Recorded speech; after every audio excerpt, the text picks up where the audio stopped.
Hey, welcome to Your Anime Senpais. Senpais. I'm Richard. And I'm John. And today we're going to be talking about Goblin Slayer Episode 2.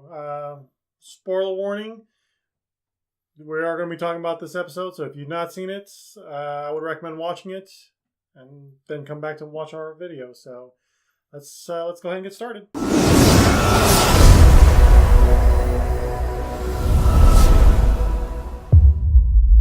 Okay, John, so before we get into episode 2, I want to backtrack a little bit if I can. So let's talk about episode 1 again. I know we did that last week, but I want to touch up on it again because there's been some things that have come up since then. So, John, when you watched the first episode, what was your impressions? Like, what did you expect going in, and then how did you feel coming out? Well, I'll be honest. Like, I know when we reviewed it, talked about it, you had mentioned it was kind of dark and things like that. You know, mature themes, things like, that was definitely a thing. And we're not going to go too much into this, right? But yeah, I mean, it surprised me with where it went with some of it, but some of it I was like, well, I've seen more gruesome things in other anime. I'm not going to say it stood out as very gruesome, but for the things that it did, there were some things that almost felt like they were there for shock value, but then maybe they were more actually there for motivation, really, as to why. It came across in the end. Yeah, I understood why the main character does what he does. Personally, I would be totally fine if some of that motivation weren't there. Right. But I understand. And I know the internet's having a hard time with it because someone went in really thinking they had different expectations. I guess. I think so too. Yeah. And that's kind of what I want to address too. Is like, well, I don't want to pretend like I know what people were thinking going into this. It definitely wasn't Konosuba. Right, exactly, for sure. But so I've seen a lot of things come up since in the last week, specifically about episode 1. I've seen some reaction videos. I've seen posts, all those sort of things, and I'm sure this has been addressed a lot since then. But I kind of want to do it on our channel because I just want to. When we did our preview for fall, and even last week when we talked about it, I did mention mature themes, and thinking about it, I guess that sort of term can, cover a lot of bases. So maybe it was my fault that I didn't really go into too much specifics, but for one, I didn't want to go into spoilers, and two, I kind of wanted to keep this channel like fairly friendly, kid friendly, safe for work type of thing. But there again, and it still actually will stay that way. Yeah, so it's definitely gonna stay that. Yeah, that's not changing. It's just I've seen a lot of these reactions. A lot of people were surprised and even appalled by it, like it was promoting a certain type of culture, if you will. Reality is that's not the case. Again, as you said, John, a lot of the violence that happens in this is done by the goblins, and it's showing us, the audience, that this is the reason why goblins need to be taken care of. This is the reason why the Goblin Slayer does what he does, is because he knows how these goblins are. Yeah. And as we'll see for episode 2, we'll see specifically his motivations for it. But he knows these goblins, and he knows that they need to be disposed of immediately. Otherwise, the priestess even mentioned like there could be 1 or 2 goblins, but Goblin Slayer's like, well, for every 1 or 2 of those goblins, how many people are going to die? How many people are going to be victims to the goblins? How many villages are going to get destroyed? How many crops and other resources, livestock are going to be taken? You're taking a lot of chances when it comes to goblins like this, and so could it have been done more tastefully? Sure, maybe, but the shock value, as it were, is there just to give you the reality. Like, this is a problem, and it's not something that can easily be, like, oh, it's one and done. We're like those new adventurers, like they were just like, oh, no big deal. This, yeah. Yeah, and it is a big deal. It's there. These goblins are pests that need to be taken care of in this world. So, with that being said, let's. Even in other facets of fiction, goblins are known to hold a grudge. It's not that big of a thing, but whenever she brings up maybe there's one or two good ones. I don't know. There could have been, but even if they would have risked it, the thing becomes true still that they very much emphasize they're going to hold a grudge. They, quickly can grow from a child holding that grudge. Definitely a child holding a grudge. It intensifies. Mm-hmm. So, the cleansing, although brutal, it's justified because I totally see where he's coming from with that. So. And even especially with this episode too. Mm-hmm. So let's jump into that. We'll go into episode 2. So we kind of start off with the farm girl who is having she's kind of, I guess you could say it's a dream /flashback where it's her arguing with her childhood friend, and because she's going into the city and he's not, and whatever, and he's kind of upset about it. But she goes to the city and she's talking with her uncle, and he's like, when you get back, you two should make up. Mm-hmm. And she says to herself, saying sorry is kind of late at this point, because then she wakes up. She's now much older, and then she gets up. She sees the Goblin Slayer outside, who, spoiler alert, is the childhood friend that she was talking to, and she's just having a normal conversation. He's out there looking for any goblin tracks, make sure everything's okay, but he's just kind of doing his thing. May seem kind of weird, but he has purpose. He kind of seemed a little paranoid at first, right. The way that that's the way the father of the girl seems. Mm-hmm. It's like, well, that guy is kind of weird. He's right. Yeah, but he has purpose for doing what he's doing, because this is a farm that's out of the city limits, and it's easy prey for goblins to come in and destroy. So, but in any case, they have a nice breakfast together, and then him and the farm girl, go out to the city, and just having a nice little chat. And she's like, oh, I see you've been busy, because he paid his her being there. She's there because her uncle lets her stay there. But he's there because he gives the uncle money, basically his earnings from what he does when he does the quest for the goblins.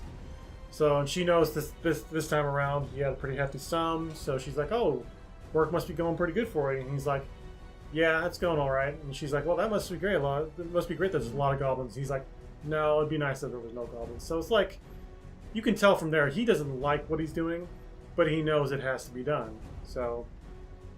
In any case, so then we get to the city, and we see a little bit of the Adventurers Guild. There's more adventures there, and I'd mentioned in the preview episode rather, that there was one of my disappointments was that they had a character in there that looked like Lancer from the Fate series, specifically Fate Stay Night, and I was disappointed that he was not voiced by the same actor that does Lancer. But I guess in a way it's fine now, because the way they're portraying this guy, he's got the similar design, but he's got different his hair is a different color, and just I think maybe it's just as well. Maybe they should have just kept with this new guy as the voice actor. But in any case, so everybody's waiting around for new quests, and the lady at the counter puts up the new quest, and everyone's like,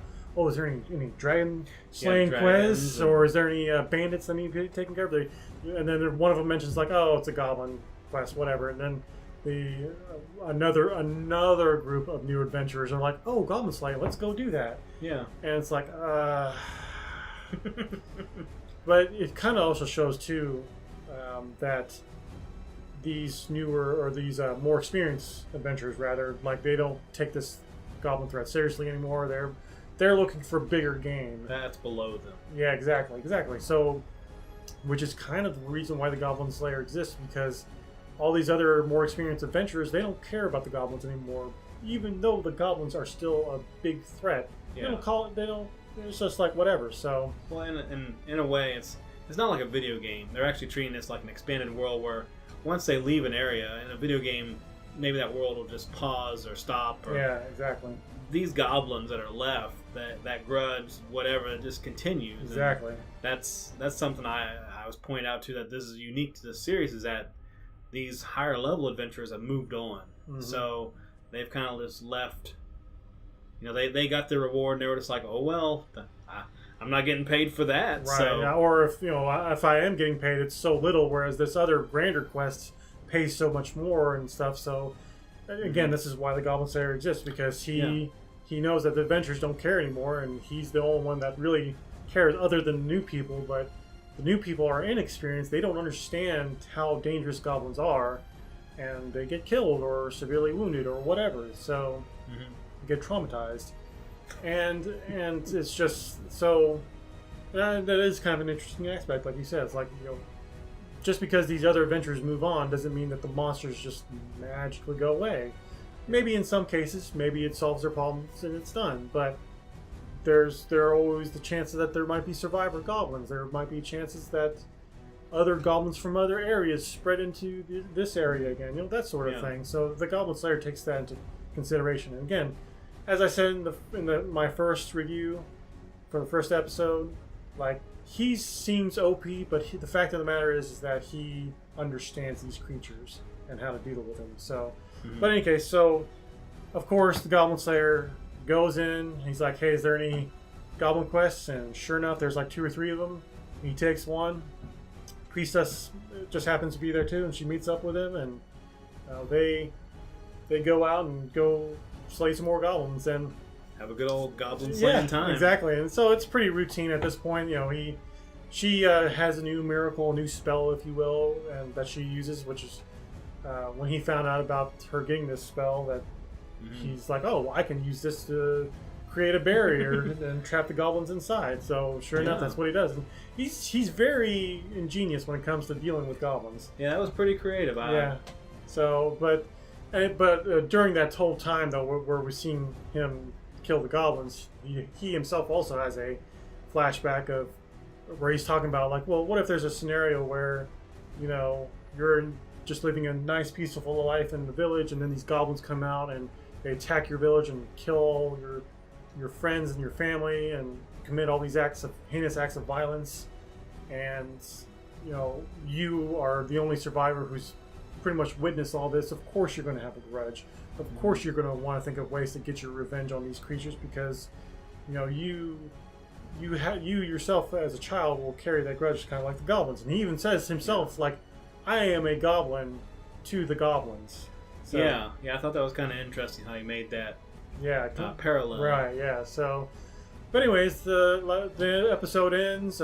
Come to find out, the adventurers from earlier in this episode do in fact make it through their quest, because you do see them a little bit. I was surprised. Yeah, they looked like they were a little bit injured, but they managed to make it out of that quest, and it's like, you guys got lucky. But in any case, so I'm not saying, just in conclusion, I'm not saying that Goblin Slayer is for everyone, because as I've mentioned many times before, this isn't for everybody. This isn't for people that don't like the violence. I think if I remember correctly, there was a disclaimer at the beginning of the episode saying there's some pretty mature themes here. If you cannot handle that, then don't watch this. So yeah, and some people may brush that off like, that's nothing, but there are, I can handle violence, right? But there are some people that were genuinely upset about this. So, and I'm hoping, I'm not saying that they need to go back and watch this again, because if this is not your type of thing, then don't watch it. Like, just don't watch it. Don't read the manga. Don't do any of that. But at the same time, especially don't read the manga. Right, exactly. But at the same time, I'm hoping that it's understood now. Like, this is where this series is coming from. It's not about the shock value per se. That's there for a specific narrative reason. The real good parts of this story, for me at least, my personal opinion, is the Goblin Slayer himself and how he handles these pests, essentially. So yeah. But in any case, I hope that helps clear the air a little bit. If not, well, I mean, at this point, I feel like we've done all that we could. So hopefully there's a little bit more understanding now about what this series is about. And And hopefully, if you haven't watched it yet, which hopefully you shouldn't have watched this, but if you have, it's kind of a look back on all this and maybe a different viewpoint you can have on it instead of just kind of taking it from this just, whoa, this is totally unacceptable, totally uncalled for, unnecessary events that are going on. And see, like, I've seen some posts where people were like, oh, I watched the first 10 minutes of Goblin Slayer and I absolutely hate it. It's like, it's because you don't understand what the whole premise is. So, but, you know, again, I'm not telling those people that had those feelings that they should go back and watch again, because if they're so upset by this, then this is definitely not the series for you. So, in any case, John, I think I'm good with that. I think I'm done with my ranting now. So, I hope we kind of covered everything. Yeah, I hope you guys enjoyed the video, and we'll see you next time. Yeah, and definitely comment down below. If you've watched the video, what you thought of it, how you feel about the things that are going on in it. Definitely keep it spoiler free, and also like safe for work. Yeah. We don't need any angry comments, please. Disrespectful things like that. Just share what you thought about it, and we'd like to actually just know, and because there's a whole lot of people that aren't represented by YouTube channels. So, but yeah, definitely thanks for watching, and we'll see you in the future. Hey guys, thanks again for watching our video. Be sure to like and subscribe. And what was that other thing to do? And maybe look at that little bell beside the notification bell and click it. Yeah. And you'll be notified every time we post videos throughout the week. Should be multiple times. So love for you to keep up with us. Yep. Thanks again.